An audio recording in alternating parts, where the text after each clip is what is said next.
Hello and welcome to this live art tutorial, and we've got this wonderful guest, Ali Rogin, who works for PBS NewsHour. Say hello. Where are you right now? Hello, I am at my kitchen table in Washington, D.C., Oh, we love Washington. where we are quarantining and working from home. So, greetings from the nation's capital. Ah, I lived in Washington for a bit. I love the place, and but whew, hot, hot, hot in the summertime. It's brutal. It is like 100 degrees outside right now. Wow. And, you know, the saying about Washington, D.C. is we have northern hospitality and southern efficiency. And that goes for the weather too. We just have the worst weather conditions we have the worst of the winters and the worst of the summers and about a week in between where it's really Yeah, nice. I loved it. I loved the city is beautiful, and your work. You're a political foreign correspondent Yes. journalist. Tell me a little bit about So that. we cover Yeah. Yeah, so the PBS NewsHour is a wonderful institution of Washington, D.C. American journalism. It has been around since, I believe, the impeachment trial of Richard Nixon. They believed, the founders believed it was important to give viewers a commercial free way to watch those hearings, and it was really revolutionary in terms of broadcast journalism. And so now here we are in 2020. It's an hour-long show. It is public broadcast, so we have the distinction of being commercial free and really have the ability to do deep dives into the most important stories and also give our viewers a little bit at the end of each show, stuff that they wouldn't have otherwise probably heard about. Yeah. So I've been at the PBS NewsHour for about a year and a half now, and it's just fantastic. I'm part of the foreign team, and so we do all kinds of fun stories. Before the pandemic, we were doing a lot of traveling, so I've been able to cover elections in Israel and political issues in Mexico. So it is a Yeah. wonderful place to work. Well, and you're also a writer, and the reason why we've asked you to come along to the show, not only to draw at the end, but your work with breast care for Washington. You've written a book, and I want to share that and tell us a little bit about that because it's um, it's a story obviously about 30 powerful women, or they're not, well, they're are they all bosses, are they celebrities? Tell us about that. I'd love to hear about that. Sure. So all of the women that I feature in the book are bosses in the sense of taking breast cancer head on. Many of them, a few of them, still live with metastatic breast cancer. So this is not a book about when I say beating breast cancer, I do not mean getting rid of it from your life Yeah. because sometimes that's simply not the way it goes. This book is about being able to put one foot in front of the other. And I think some of the most inspiring stories of women who beat breast cancer, in my definition of beat, are women who simply are able to get out of bed every morning and do the things they are passionate about, despite living with breast cancer. The 30 women are bosses from all different industries and walks of life. There are some entertainers, there are sports stars, business leaders, politicians. So it really just goes to show that this is a disease that unfortunately doesn't care about the success you've achieved in other parts of your life. It is completely universal. 1 in 8 women over their lifetime will be diagnosed with breast cancer, which is a shockingly high statistic. And to take a step back, the reason why I was inspired to write this book was through my own experience. I'm very lucky that I have not had breast cancer. I likely will never get breast cancer because I am a carrier of the BRCA1 genetic mutation, which increases a woman's lifetime risk of getting breast cancer to about 84%. Yeah. And I found out I had this gene when I was 20 years old. And this was about 10 years ago. So do the math. Actually, I'm 33, so that's not anyway, this is why I'm a journalist. I'm not the best at math. But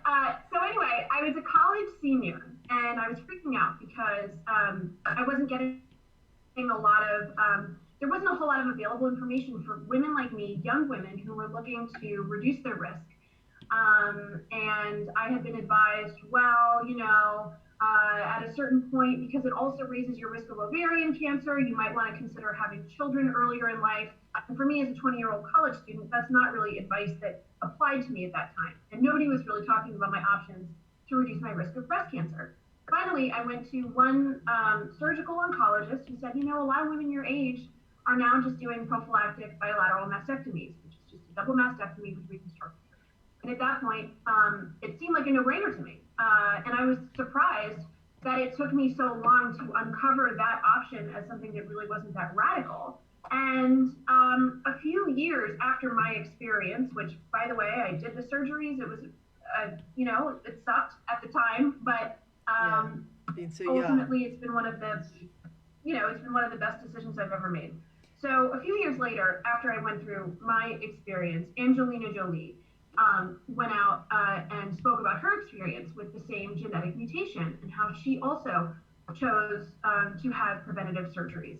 And that was really a game changer. And I think a lot of women who have this gene or are some other way connected to breast cancer cite that moment as a really watershed moment in, number one, normalizing preventative surgery like that, and also just making it easier for all of us to talk about it, because all of a sudden I was able to just say I have the Angelina Jolie gene, and everybody knew what I was talking about. So as the years went by, I thought, that was such an important moment for me, and there's not really one resource out there for women who want to read about the experiences of a lot of accomplished, influential, famous women and other women who have achieved such success in other aspects of their life that perhaps they have some lessons that people can learn when it comes to how they dealt with breast cancer. So I thought, I'll write that. I'm a journalist. This is what I do for a living. So why don't I just take it on? And that's what I did. The project has, it took me about 4 years. I just started cold calling people's agents and press secretaries and managers, publicists, anybody I could find. And I've ended up with this, I think, a really incredible resource for people who are going through breast cancer, who are worried about even, going to get that mammogram, because a lot of women are just, afraid of what, afraid of that information, which is completely understandable. It is a very scary thing. But I think this book helps demystify a lot of those processes and helps explain how these amazing women did really simple things to help them maintain control, maintain their mental health throughout their whole process and well beyond their treatment. Because you don't put breast cancer in your rearview mirror as soon as you are done with chemotherapy or radiation. It stays with you for a very long time. And so the book takes you through the entire life of these women up until this point and how they're dealing with it. And it is certainly by no means a medical how-to. I'm not telling anybody how to deal with breast cancer, because for every diagnosis, there is a different path. No two breast cancer diagnoses are the same. But this is simply a resource that I think a woman can open a book, read 10 pages of anybody's story, and find a few things in each chapter that they can really relate to their own experience. Wow. And how old were you when you started this book? Now you're asking me to do math again. That's dangerous. I think I was I was 29. 29. And you're a busy lady as well. I mean, I think that is another thing when I read up about you, is that how do you balance a busy life, career, and then the news that you're carrying around, this terrible news? It could, how do you manage that, especially at a young age?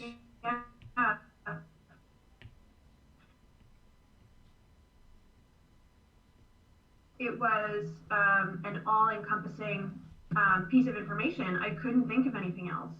Which is, I think, for me, I'm a very action-oriented person.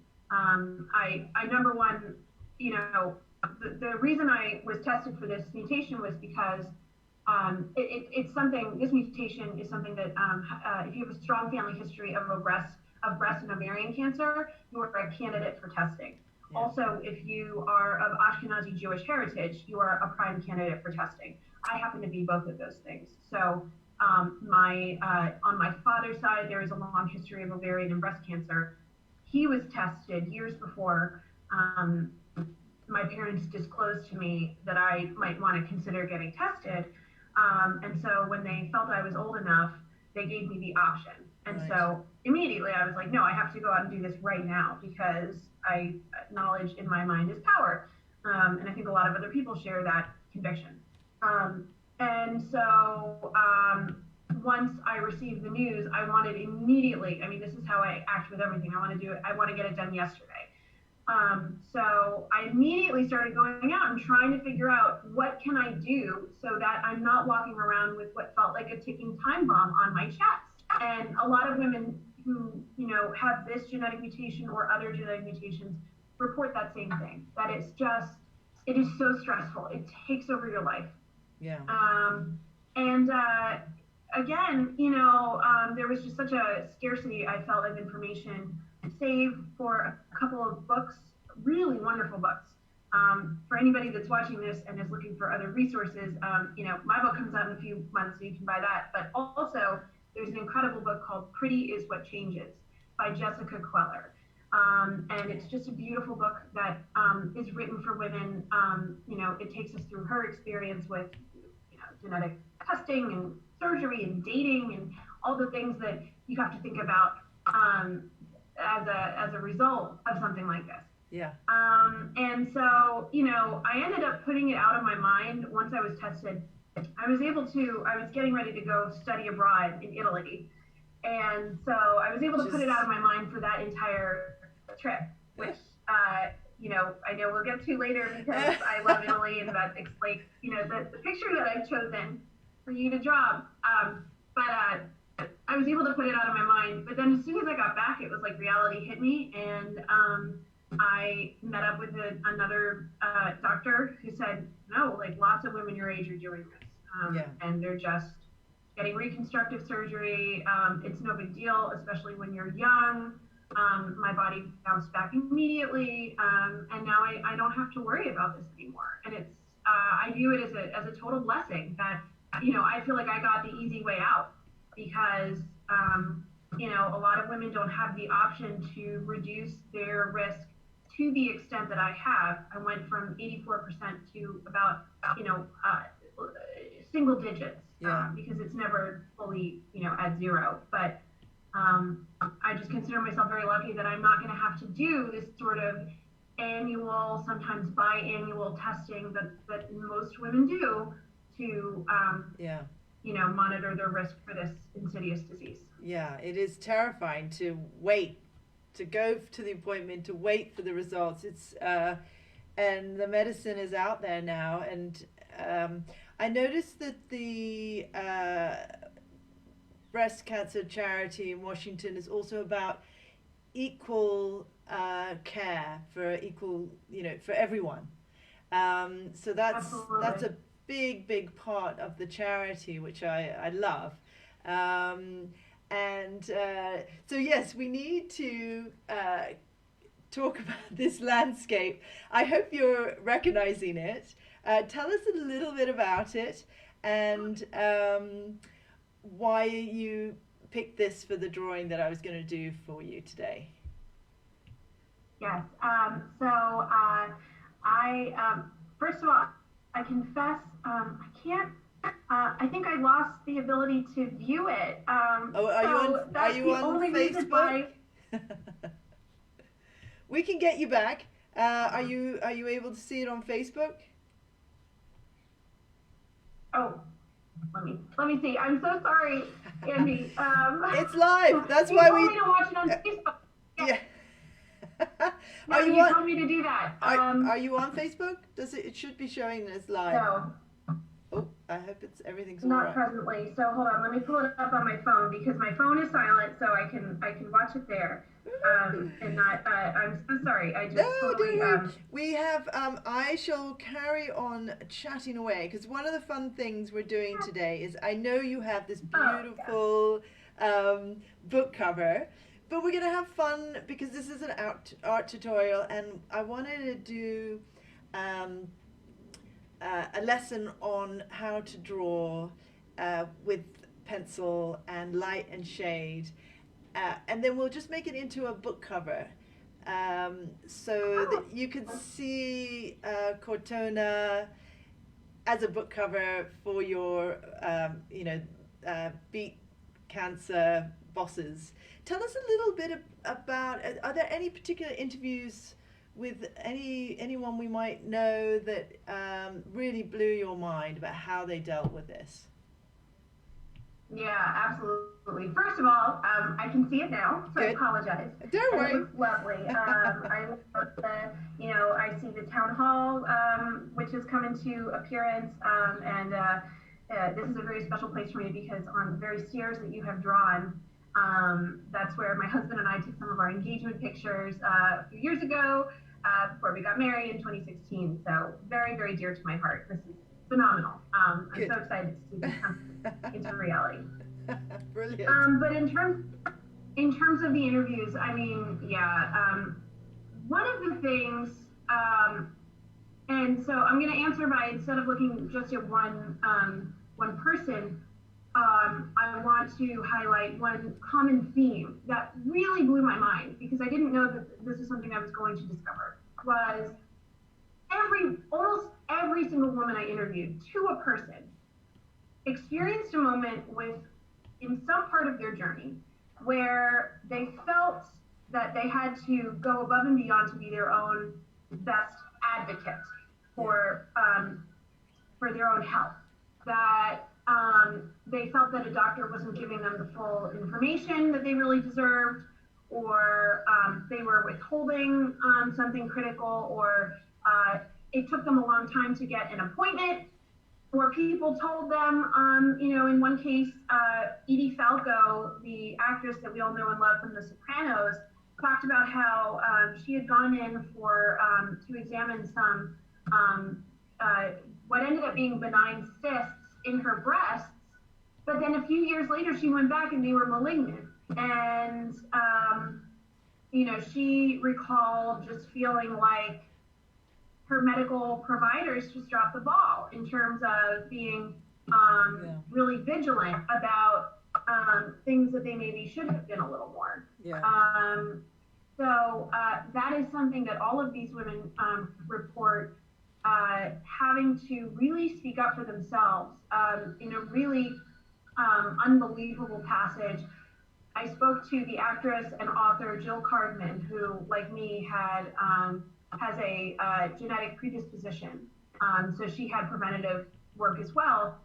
And when she was consulting with her plastic surgeon, you have to go through this process where, I mean, it's crazy. They basically inflate your breasts before they put in the implant to prepare it to accept the implant.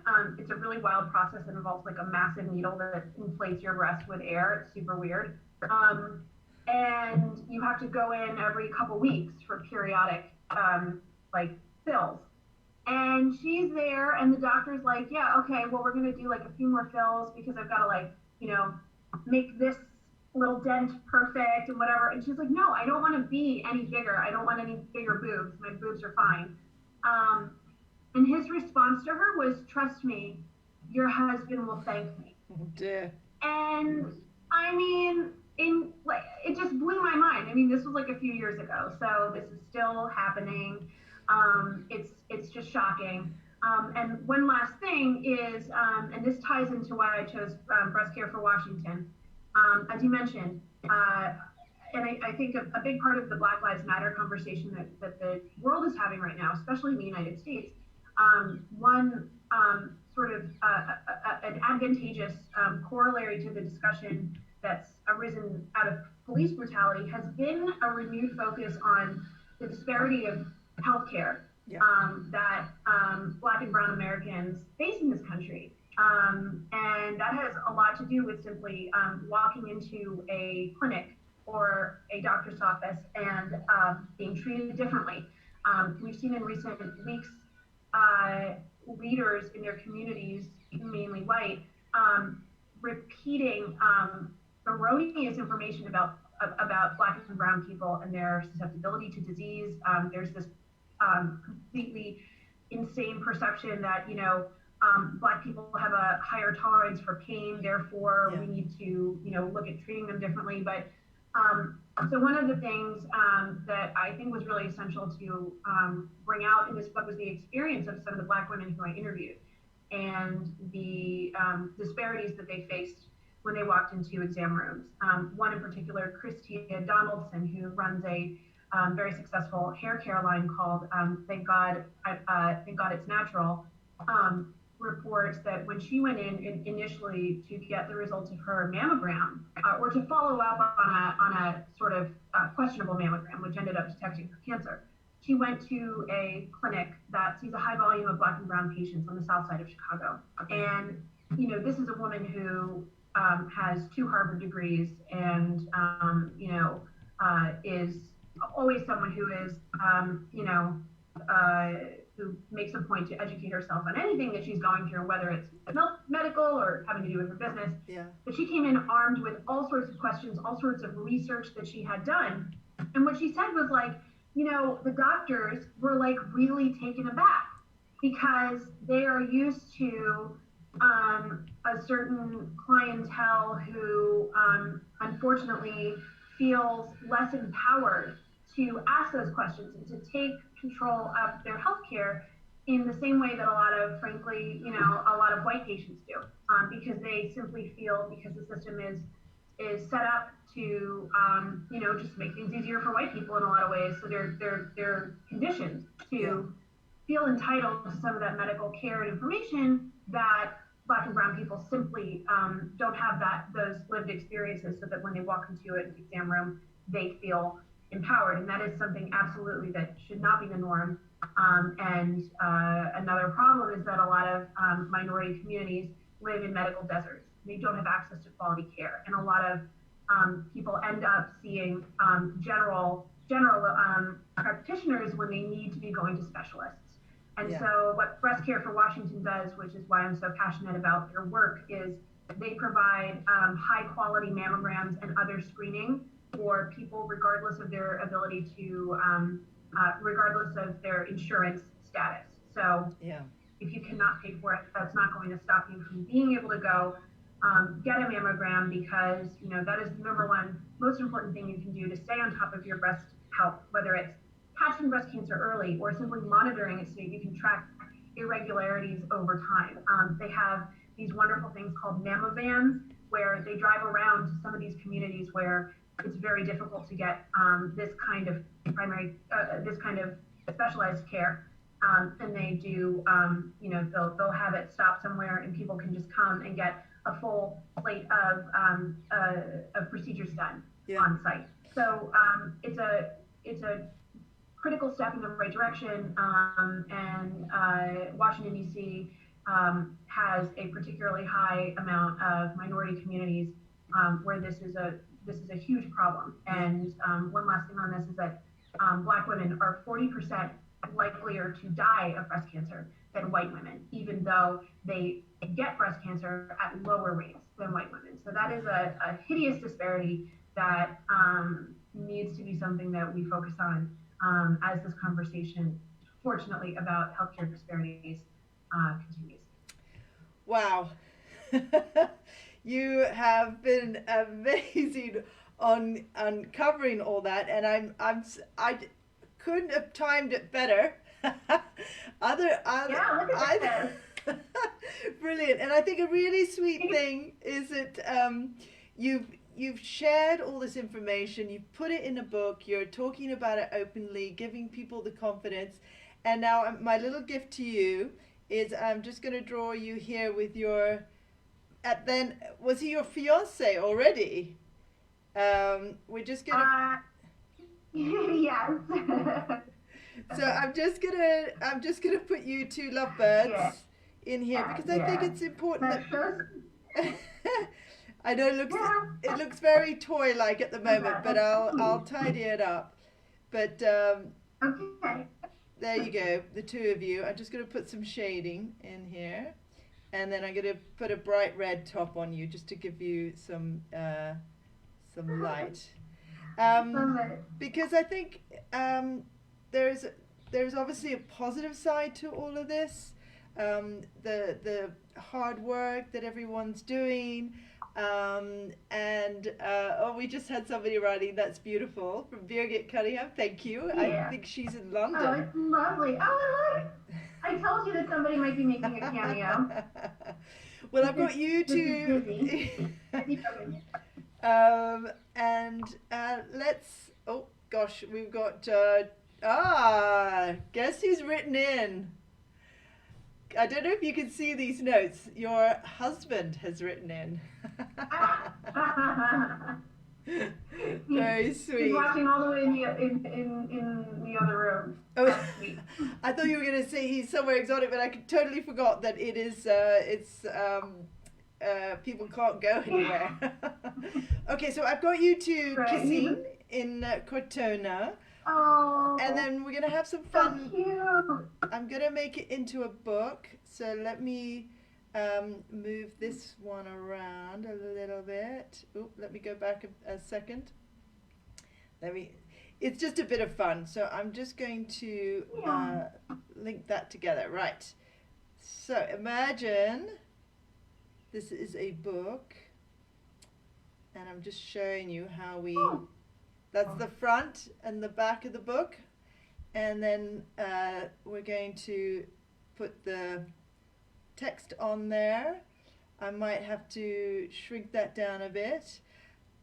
I'm sure all the book cover designers are going to be very cross with me doing this for you.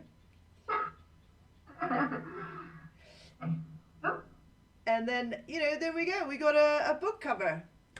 And luckily, look at that.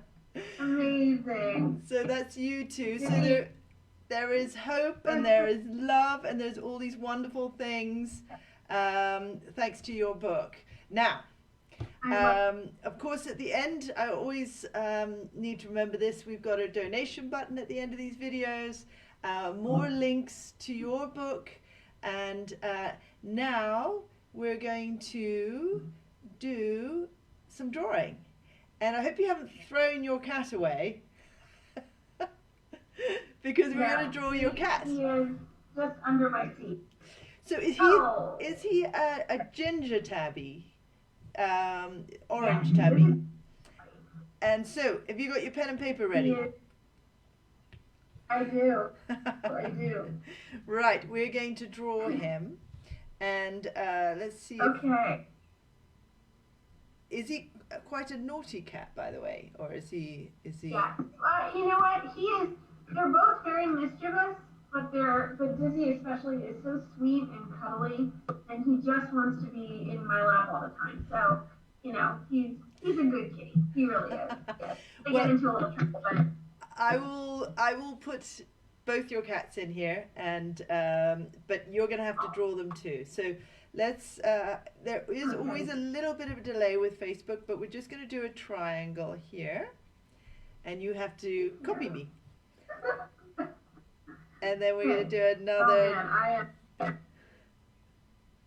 not very good at this, so. And anyone watching, please, Josh, please, we want to see a drawing. Okay, we're going to join these two triangles together. And then we're going to do their eyes, which is obviously two dots and a little triangle there. Oh, look, he's the star of the show. Is he? Yeah.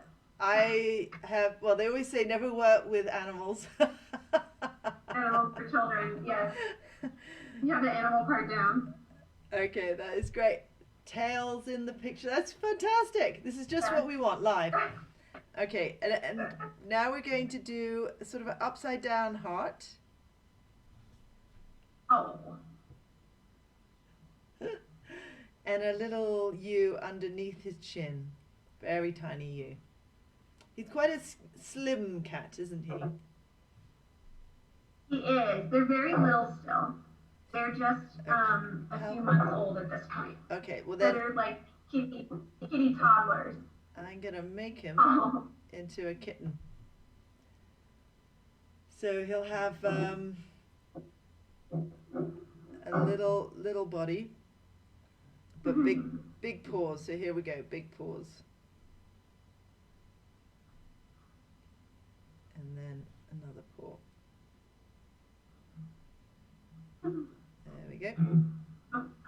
He's currently, I have a plastic water glass just off screen and he is pushing it around. It is making a big mess. Trying to find, I think, any electrics that he can tip water onto. Yeah. Yeah, exactly. That's what they do best.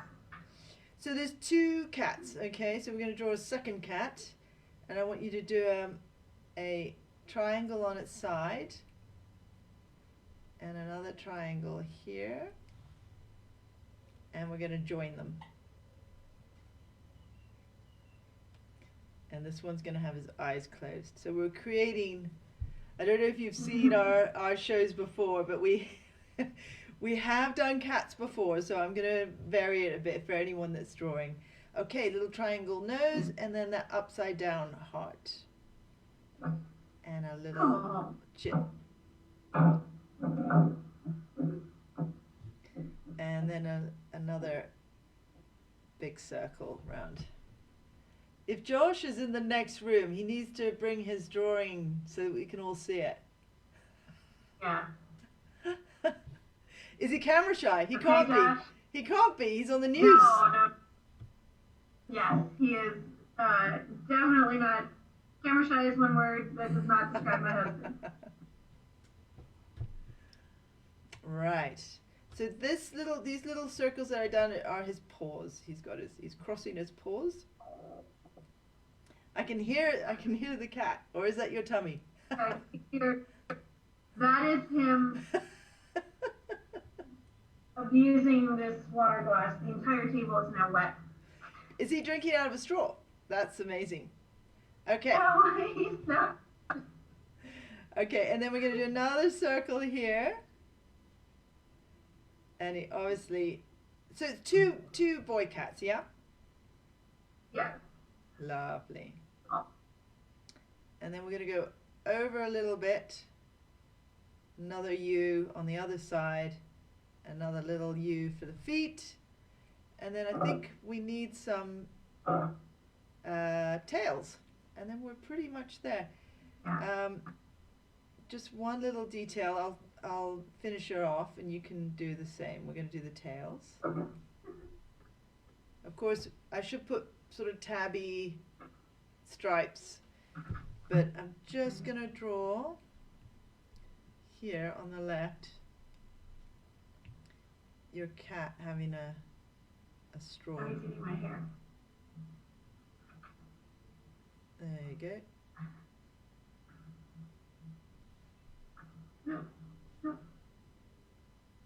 No, don't get your wet paws all over my drawing. This is perfect. This is exactly what we want. Live. Now you're probably going to realize you'll be more appreciative of the people you work with who are in front of the screen. Absolutely.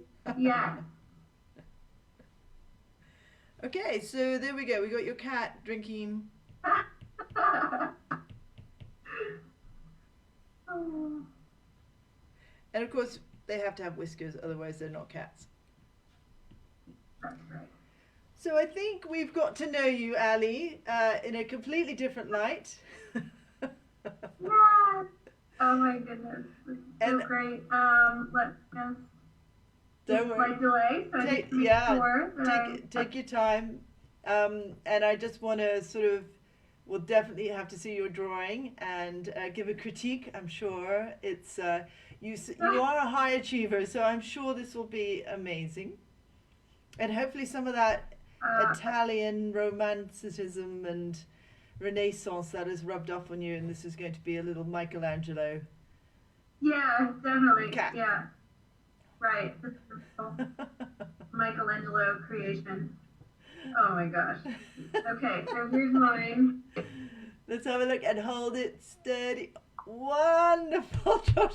I'm not camera ready, nor is my cat illustration. I will keep practicing. Very good. Excellent. Ali, that is really good, actually. But I think you're... Thank you. You made it easy. Because I have no artistic talent. Visual arts, not my strong suit. Well, I'm just going to pop your book back on here. And please, everyone, please buy this book.